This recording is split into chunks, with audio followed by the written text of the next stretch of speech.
നമസ്കാരം. പസഫിക്കിന്റെ തിരമാലകൾക്കിടയിൽ ചൈന നടത്തിയത് ഒരു സാധാരണ മിസൈൽ പരീക്ഷണമല്ല. അമേരിക്ക വർഷങ്ങളായി ആധിപത്യം പുലർത്തിയ സമുദ്ര തന്ത്രങ്ങൾക്ക് ചൈന നൽകിയ നിശബ്ദ മറുപടിയായിരുന്നു അത്.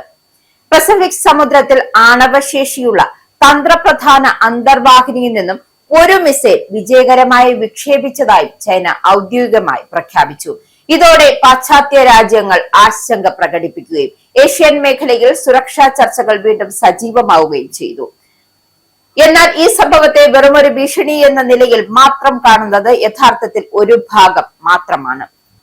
ചൈനയുടെ വാദമനുസരിച്ച്, അല്ലെങ്കിൽ ചൈന നിരത്തുന്ന വാദമനുസരിച്ച് ഇത് പതിവ് സൈനിക പരിശീലനത്തിന്റെ ഭാഗമായിരുന്നു എന്നാണ്. ഒരു ഡമ്മി പരിശീലന വാർഹെഡാണ് ഉപയോഗിച്ചതെന്ന് പരീക്ഷണം മുൻകൂട്ടി ആസൂത്രണം ചെയ്തത് സുരക്ഷാ മാനദണ്ഡങ്ങൾ പാലിച്ചാണ് നടത്തിയതെന്നും ചൈന വ്യക്തമാക്കുന്നു. ഇന്ന് ലോകത്തിലെ എല്ലാ പ്രധാന സൈനിക ശക്തികളും തങ്ങളുടെ പ്രതിരോധ ശേഷി കാലാനുസൃതമായി പരീക്ഷിക്കുകയും നവീകരിക്കുകയും ചെയ്യുന്നു. അമേരിക്ക വർഷത്തിൽ നിരവധി ഭൂഖണ്ഡാന്തര ബാലിസ്റ്റിക് മിസൈൽ പരീക്ഷണങ്ങൾ നടത്തുന്നു. ബ്രിട്ടൻ, ഫ്രാൻസ്, റഷ്യ തുടങ്ങിയ ആണവ ശക്തികളും സമാന പരിശീലനങ്ങൾ പതിവായി സംഘടിപ്പിക്കാറുണ്ട്. എന്നാൽ ചൈനയുടെ കാര്യത്തിൽ മാത്രം ഇത്തരം പരീക്ഷണങ്ങൾ അന്താരാഷ്ട്ര തലത്തിൽ അസാധാരണ സംഭവമായി ചിത്രീകരിക്കപ്പെടുന്നത് ചൈന പലപ്പോഴും ചൂണ്ടിക്കാട്ടുന്നു.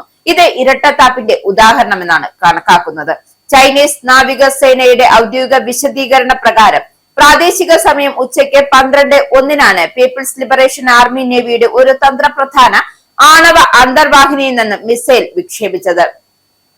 ആദ്യമേ സൂചിപ്പിച്ചതുപോലെ യഥാർത്ഥ ആണവ വാർഹെഡിന് പകരം പരിശീലനത്തിനായി ഡമ്മി വാർഹെഡാണ് ഉപയോഗിച്ചത് എന്നാണ് നിലവിലെ റിപ്പോർട്ട്. മുൻകൂട്ടി നിശ്ചയിച്ചിരിക്കുന്ന സമുദ്ര മേഖലയിലാണ് മിസൈൽ കൃത്യമായി പതിച്ചതെന്നും പരീക്ഷണത്തിന്റെ എല്ലാ ലക്ഷ്യങ്ങളും വിജയകരമായി കൈവരിച്ചതായും ചൈന പറയുന്നുണ്ട്.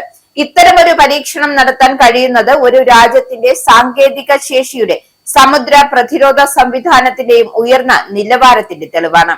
അന്തർവാഹിനിയിൽ നിന്നും മിസൈൽ വിക്ഷേപിക്കുന്നത് കരയിൽ നിന്നും വിക്ഷേപിക്കുന്നതിനേക്കാൾ സങ്കീർണമാണ്. സമുദ്രത്തിന്റെ അടിത്തട്ടിൽ നൂറുകണക്കിന് മീറ്റർ ആഴത്തിൽ സഞ്ചരിക്കുന്ന ഒരു അന്തർവാഹിനിയിൽ നിന്നും കൃത്യമായ ലക്ഷ്യത്തിലേക്ക് മിസൈൽ എത്തിക്കുന്നത് അത്യാധുനിക നാവിഗേഷൻ സംവിധാനങ്ങളും കൃത്യമായ നിയന്ത്രണ സാങ്കേതിക വിദ്യയും ആവശ്യപ്പെടുന്നു. ഈ പരീക്ഷണം വിജയിച്ചതോടെ സ്വാഭാവികമായും ചൈനയുടെ സമുദ്ര അധിഷ്ഠിത പ്രതിരോധ സംവിധാനങ്ങൾ കൂടുതൽ പക്വത കൈവരിക്കുന്നു. എന്തായാലും കഴിഞ്ഞ 2 പതിറ്റാണ്ടിനിടെ ചൈനയുടെ പ്രതിരോധ നയം വലിയ മാറ്റങ്ങളിലൂടെയാണ് കടന്നു പോകുന്നത്.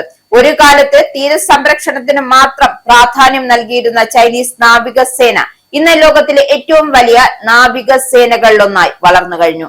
വിമാനവാഹിനി കപ്പലുകൾ, ആണവ അന്തർവാഹിനികൾ, ഹൈപ്പർസോണിക് മിസൈലുകൾ, ദീർഘദൂര ബാലിസ്റ്റിക് മിസൈലുകൾ, ബഹിരാകാശ നിരീക്ഷണ സംവിധാനങ്ങൾ എന്നിവയിലൂടെ ചൈന തന്റെ പ്രതിരോധ ശേഷി വ്യാപകമായി വികസിപ്പിച്ചു കഴിഞ്ഞു. അപ്പോ ഈ മാറ്റം ആക്രമണ നയത്തിന്റെ ഭാഗമാണ് എന്നാണ് ചൈന നിഷേധിക്കുന്നു. മറിച്ച് വർദ്ധിച്ചു വരുന്ന അന്താരാഷ്ട്ര സമ്മർദ്ദത്തിനും ഇൻഡോ പസഫിക് മേഖലയിലെ സൈനിക സാന്നിധ്യത്തിനുമുള്ള പ്രതിരോധ പ്രതികരണമാണ് ഇതെന്നാണ് ചൈനയുടെ വിശദീകരണം. ചൈനയുടെ പ്രതിരോധ നയത്തിൽ ഏറെ ചർച്ച ചെയ്യപ്പെടുന്ന ഒരു ആശയമാണ് വിശ്വസനീയമായ പ്രതിരോധം. ഒരു രാജ്യത്തെ ആക്രമിക്കണമെങ്കിൽ അതിന് വലിയ വില നൽകേണ്ടി വരും എന്ന സന്ദേശം എതിരാളികൾക്ക് നൽകുക എന്നതാണ് ഈ നയത്തിന്റെ അടിസ്ഥാന തത്വം.